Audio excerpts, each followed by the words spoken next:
Teenage பசங்களே ரொம்ப dietary changes, hormonal changes அந்த மாதிரி மார் டிஷ்யூவும் கிளாண்டுன்னு சொல்லுவாங்களா, அந்த கிளாண்டும் வரக்கூடியது. பட் நீங்களே பார்த்திருப்பீங்க, நிறைய பேருக்கு ஜிம் எவ்வளவு போனாலும் அந்த மார் வந்து போக மாட்டேங்குதுன்னு சொல்லி ஒரு டிப்ரெஷன்ல இருப்பாங்க. அந்த மாதிரி சிச்சுவேஷன்ல எல்லாம் இந்த மார் டிஷ்யூ கான்ஸ்டன்டா இருக்கும். எஸ்பெஷலி ரீசன்ஸ் ஏன்லாம் வருதுன்னு பாக்குறீங்கன்னா, நம்மளுக்கு ஒரு பித்தப்பையில கல் இருக்கு, அது ஹெல்த்தை பாதிக்கக்கூடிய சான்ஸ். இது இருக்கனால என்ன பிரச்சனையும் ஆகாது. பட் ஒன்லி காஸ்மெட்டிக் வைஸ் அது வந்து ஒரு நெகட்டிவா வந்து கூட்டிட்டு போய் காட்டுறது. டெஃபினட்டா ட்ரீட்மெண்ட் வைஸ் அந்த பழைய நோக்கமோட இருக்க ட்ரீட்மெண்ட்ஸ் ஒன்றும் கொடுத்துட்டு இருக்காங்க. ஃபார் இன்ஸ்டன்ஸ் நாங்கள் வந்து we are evidence based practitioner. என்ன கொடுக்குறோம், என்ன மருந்து கொடுக்குறோம், என்ன எடுக்கிறோம் அதெல்லாம் தெரிஞ்சு கொடுக்குறோம்.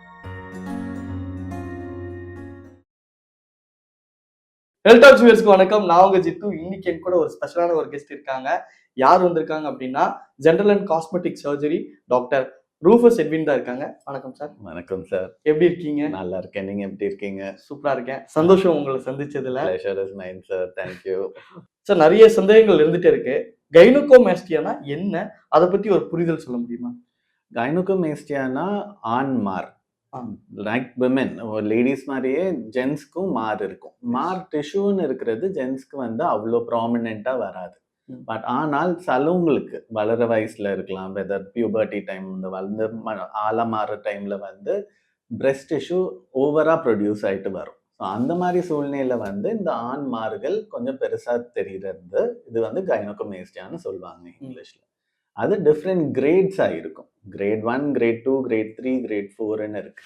ஸோ டிபெண்டிங் ஆன் என்ன கிரேட், என்ன பண்ணணும்னு பார்க்க வேண்டியதுனால நம்ம அதுக்கேற்ற மாதிரி we need to take care of it. சரி, இப்போ இது இந்த எங்க ஸ்டார்ட் ஆகுது அப்படின்றது நிறைய பேருக்கு தெரியாம இருக்காது. ஏன்னா இப்போ ரொம்ப நாள் கழிச்சு அவங்க தெரிஞ்சுக்கலாம், இல்ல ஃப்ரம் த பிகினிங்கே இப்படி இருக்கும்னு குழப்பம் இருக்கலாம். இது எங்க ஸ்டார்ட் ஆகுது, எப்போ அதை கரெக்டா கியூர் பண்ணலாம்? ஸோ கைனோகோமாஸ்டியான்னு இருக்கிறது வந்து ரெண்டு விதமா இருக்கும். பிசியோலாஜிக்கல்னு சொல்லுவாங்க. பிசியோலாஜிக்கல்னா வளர டைம்ல இருக்கிற இது போது வருது. இப்போ 13-year-old 14-year-old பாய்ஸ் நல்லா சாப்பிட்டு கொஞ்சம் ஒபிசிட்டி ஃபேட்டா இருக்காங்கன்னா அவங்களுக்கு நேச்சுரலா இருக்கும். இதுல என்ன மெயின் டிஃபரன்ஸ்ன்னு பார்த்தோம்னா, கிளாண்ட் இருக்காது. கிளாண்ட் வந்து பெருசா இருக்காது, கொழுப்பு தான் ஜாஸ்தியா இருக்கும். ஸோ வளரும் போது அந்த கொழுப்பு கரைய அது நார்மல்சிக்கு போகலாம். பட் அதே இது வந்து கொஞ்சம் எல்டர்லி இண்டிவிஜுவல், இல்ல அந்த டீனேஜ் பசங்களே ரொம்ப டயட்ரி சேஞ்சஸ், ஹார்மோனல் சேஞ்சஸ் அந்த மாதிரி இருந்துச்சுன்னா மார் டிஷ்யூவும் வரும். கிளாண்டுன்னு சொல்லுவாங்களா, அந்த கிளாண்டும் வரக்கூடியதுனால அவங்களுக்கு தான் சர்ஜரின்னு இருக்கிறது ஆப்ஷனா பார்த்து எடுக்கிற மாதிரி வரும். ஓகே, இப்போ இந்த மாதிரி வந்துட்டா இதுக்கு ஒரே ஆப்ஷன் சர்ஜரி மட்டும் தானா சார்? ஸோ அதுதான் ரெண்டு டைப்ஸ்ன்னு சொன்னாலும், இப்போ நிறைய ஃபேட் இருக்குன்னு வைங்க. ஃபேட் இருக்குன்னா நம்ம எக்ஸசைஸ் பண்ணி ஜிம் போயிட்டு எல்லாத்தையும் கம்மி பண்ண பார்க்கலாம். பட் நீங்களே பார்த்திருப்பீங்க, நிறைய பேருக்கு ஜிம் எவ்வளோ போனாலும் அந்த மார் வந்து போக மாட்டேங்குதுன்னு சொல்லி ஒரு டிப்ரெஷன்ல இருப்பாங்க. அந்த மாதிரி சிச்சுவேஷன்ல எல்லாம் இந்த மார் டிஷ்யூ கான்ஸ்டன்டா இருக்கும். எஸ்பெஷலி ரீசன்ஸ் ஏன்லாம் வருதுன்னு பாக்குறீங்கன்னா, ஹார்மோனல் சேஞ்ச் சொன்னது ஒன்று. பட் நிறைய இந்த ஜிம் கோவர்ஸ் வந்து ஸ்டெராய்டு அபியூஸ் பண்ணுவாங்க. ஸோ ஸ்டெராய்டு அபியூஸ் இருக்கு, பாடி உடனே ஏத்துறதுக்கு ஸ்டெராய்டு பவுடர் ஒரு ஸ்டெராய்டு இன்ஜெக்ஷன்ஸ் போடுறாங்க. அவங்களுக்குலாம் வந்து it is more likely to come. அந்த ஃபீமேல் ஹார்மோன் லெவல்ஸ் வந்து கொஞ்சம் மேல் ஹார்மோன் லெவல்ஸ் கம்மி ஆகுறதுல இந்த female hormone levels will also take a role. இந்த எண்ட் அது வந்து நல்ல ஒரு மார் டிஷ்யூ மாதிரி ஃபார்ம் ஆயிட்டு வரும். இப்போ சில பேருக்கு பார்த்தீங்கன்னா சார், இப்போ காய்ச்சல் சளி இந்த மாதிரி இருந்தால் டாக்டர்கிட்ட போயிட்டு உடனே போய் சொல்லி டேப்லெட்ஸ் வாங்கிப்பாங்க, அது கேர் பண்ணிப்பாங்க. இது பர்சனலால வெளியே சொல்லவே ஷேர் பண்ண பயப்படுவாங்க. ஸோ பேரண்ட்ஸ் எல்லோர்ட்ட போய் சொன்னால் அவங்களும் என்ன நினைப்பாங்கன்ற ஒரு கொஸ்டின் மார்க் இருக்கும். இதுக்கு ஒரு அவேர்னஸ் வரணும்ல சார், அதை பத்தி பேசலாமா? இது வந்து one of the hidden problems men ஹெல்த்ல பாக்குறதுக்கு இருக்கும். ஒரு சின்ன பையன் ஸ்கூலுக்கு போறாங்க, எனக்கு வந்த கேசஸ்லாம் எப்படின்னா, சின்ன பசங்க ஸ்கூலுக்கு போகும்போது அவ்வளோ ஹாரஸ்மெண்ட் ஃபீல் பண்றது. பிகாஸ் பாய்ஸ் வில் பி பாய்ஸ்ன்னு சொல்ற ஸ்டேட்மெண்ட் தான். ஒருத்தன் யாராவது கில்றது, கிண்டல் பண்றது, விளையாட்டுக்கு ஏதாவது தேவையில்லாம சொல்றது, அதெல்லாம் வந்து மென்டல் ஹெல்த் வந்து எவ்வளவு பாதிக்கப்பட்டிருக்குன்னு எனக்கு 2-3 பேஷண்ட்ஸ் இருக்காங்க. அவ்வளோ அப்செட்டா லேட்டர் ஆன் லைஃப் இது பண்ணியே ஆகணும்னு வந்தவங்க இருக்காங்க. அதே இது IT field and other profound ப்ரொஃபஷன்ஸ்ல இருக்கவங்க கூட இப்போ அவுட்டிங் இருக்கு, டீம் அவுட்டிங், எல்லாரும் ஸ்விம்மிங் பூல்ல குதிக்கிறாங்க. குதிக்கும் போது டிஷர்ட் கழட்டுறதுக்கு ஒரு ஏக்கம்ல வந்து ஒரு ஹெசிடேஷனோட அவங்க பண்றது. இல்ல கழட்டிட்டு குதிச்சுட்டோன்னு கூட கொஞ்சம் அந்த ஷைனஸ் வர்றது. All that factors are also there. So இது மென்டல் ஹெல்த்த இட் கேன் ரியலி அஃபெக்ட் பண்றக்கூடிய சான்ஸ் வந்து இந்த கண்டிஷனுக்கு இருக்கு. என்ன அவேர்னஸ்ன்னு இருக்கிறது ரொம்ப கம்மி. இதுக்கு என்ன பண்ணட்டும்னு யார்கிட்ட போய் பேசுறது, எங்க போய் பேசுறதுன்னு இருக்கு. ஃப்ரெண்ட்ஸ் கிட்ட போய் பேசினா ஆப்வியஸா கிண்டல் கிண்டல் பண்ண பண்ணுவாங்க போறாங்க. அப்படின்ற. வீட்ல போய் பேசினா இது எதுக்கு தேவை? இதுக்கு தான் அப்பவே சொன்னோம். நீ சாப்பிடாத, இது பண்ணாதன்னு போகுறதுனால, ஒரு ஒரு மாரி ஒரு ட்ராப்ட் ஃபீலிங்கோட நெறைய பேர் இருப்பாங்க. ஓகே. இப்ப நீங்க சொல்லும்போது எனக்கு புரியுது மென்டலி ரொம்ப டிஸ்டர்ப்டா ஆக்கும் அப்படின்ட்டு. ம். இது இது சம்மந்தப்பட்டு உங்ககிட்ட வந்த பேஷண்ட்ஸ் யாராவது ரொம்ப டிஸ்டர்ப்டா இருந்து அப்படி யாராவது உங்ககிட்ட வந்திருக்காங்களா? இது வந்து லைஃப் ஆல்டர் பண்ணக்கூடிய கண்டிஷன் கிடையாது. ஆ. ஃபர்ஸ்ட் அண்ட் ஃபார்மோஸ்ட் அதுதான். இப்போ ஒரு சே நம்மளுக்கு ஒரு பித்தப்பையில கல் இருக்கு. ம். அது ஹெல்த்த பாதிக்கக்கூடிய சான்ஸ் இருக்கும். ம். ம். இது இருக்கனால என்ன பிரச்சனையும் ஆகாது. ம். பட் ஒன்லி காஸ்மெட்டிக் வைஸ் அது வந்து ஒரு நெகட்டிவா வந்து கூட்டிட்டு போய் காட்டுறது.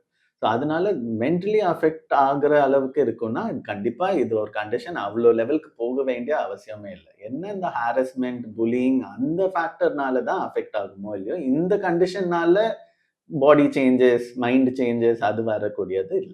சூப்பர். இப்போ நீங்க வந்து சொல்றீங்களா சார், இந்த மாரி ட்ரீட்மெண்ட் எடுத்துக்கலாம் அப்படின்னு. ம். இந்த ட்ரீட்மெண்ட் எடுக்கிறதுனால, இதனால ஏதாவது சைட் எஃபெக்ட்ஸ் அந்த மாரியான அறிகுறிகள் ஏதாவது இருக்கறதுக்கு வாய்ப்பு இருக்கா?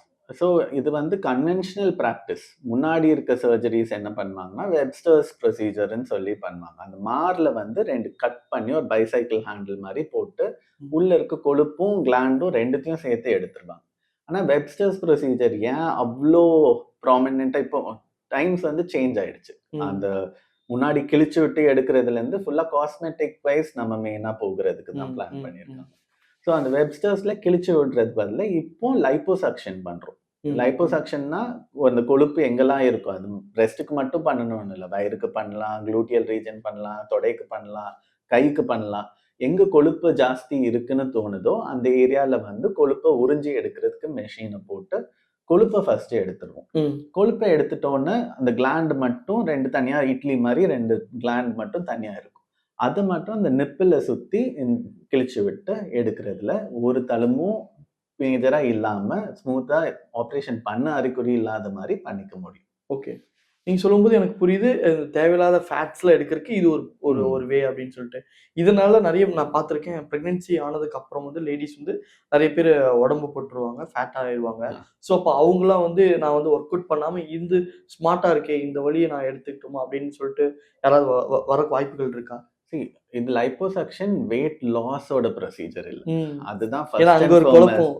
அது வந்து லைப்போசக்ஷன் பண்றது வெயிட் லாஸ்க்காக கூடிய பண்ற ப்ரொசீஜரே கிடையாது. இது பாடி கான்டூரிங்ன்னு சொல்லுவாங்க. இப்போ ம். ஒருத்தருக்கு ஷேப் வேணும். லைக் லாட் ஆஃப் மூவிஸ்ல போறாங்க. எஸ். ஒரு மாடலிங் இம்மீடியேட்டா இண்டஸ்ட்ரி. இது தேவை இருக்கு.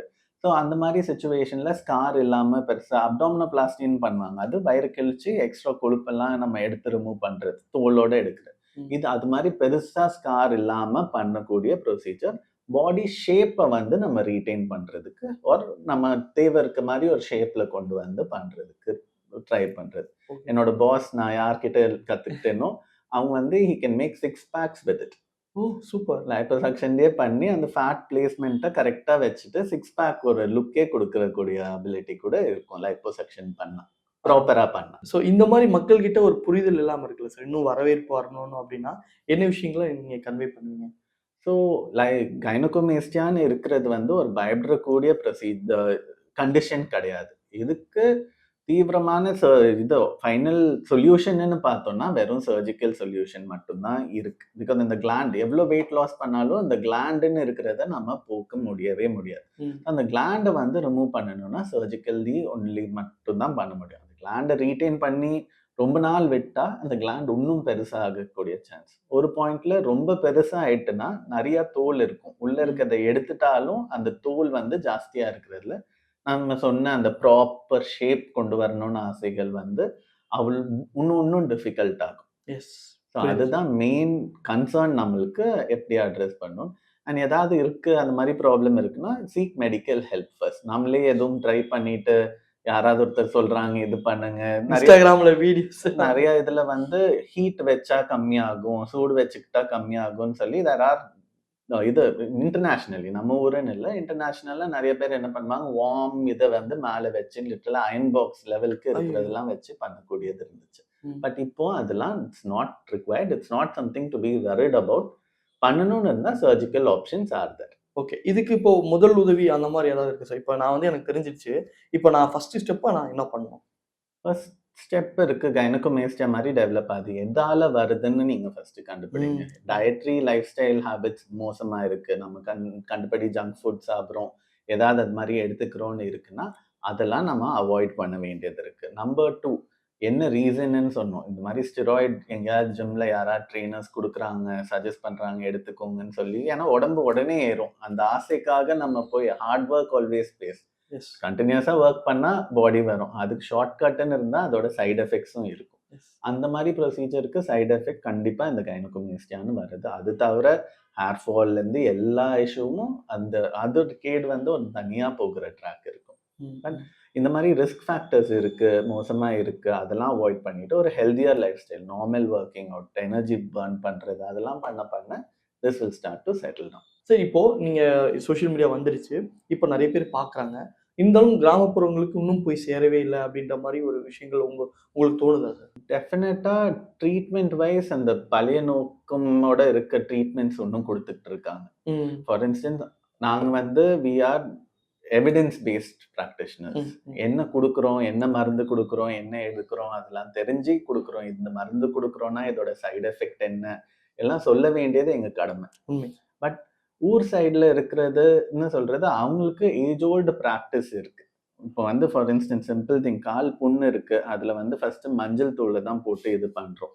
எஸ். அது இல்லன்னா சுண்ணாம்பு எடுத்து போடுறாங்க. மஞ்சள் முன்னேறு வந்த மஞ்சள் வீட்ல அரைச்ச மஞ்சள் அது வந்து அடல்ட்ரேஷன் ரொம்ப இல்லாம இருக்கிறது.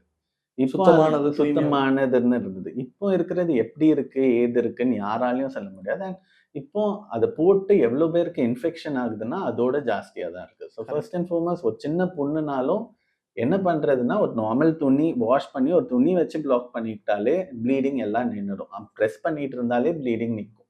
நின்ன பிறகு ஒரு ஹாஸ்பிட்டல் இல்ல ஏதாவது ஒண்ணு இதுக்கு போய் ட்ரீட்மெண்ட் எடுக்கக்கூடியது பெட்டர். இதுக்கு ஏதாவது போட்டு மேல வச்சுட்டு, அதுக்கப்புறம் இன்ஃபெக்ஷன் ஆச்சுன்னா, அதுக்கு இன்னும் காம்ப்ளிகேஷன்ஸ் ஜாஸ்தி. ஸோ அந்த மாரி ஆஸ்பெக்ட்ஸ்ல ஊருக்கு ஹெல்த் எஜுகேஷன் வைஸ் இன்னும் கொஞ்சம் பெட்டரா போக வேண்டியது அவசியம் தான் கண்டிப்பா. கண்டிப்பா சார். இவ்வளவு நேரம் தெளிவான விளக்கம் கொடுத்ததுக்கு மிக்க நன்றி. Thank you sir. Thank you.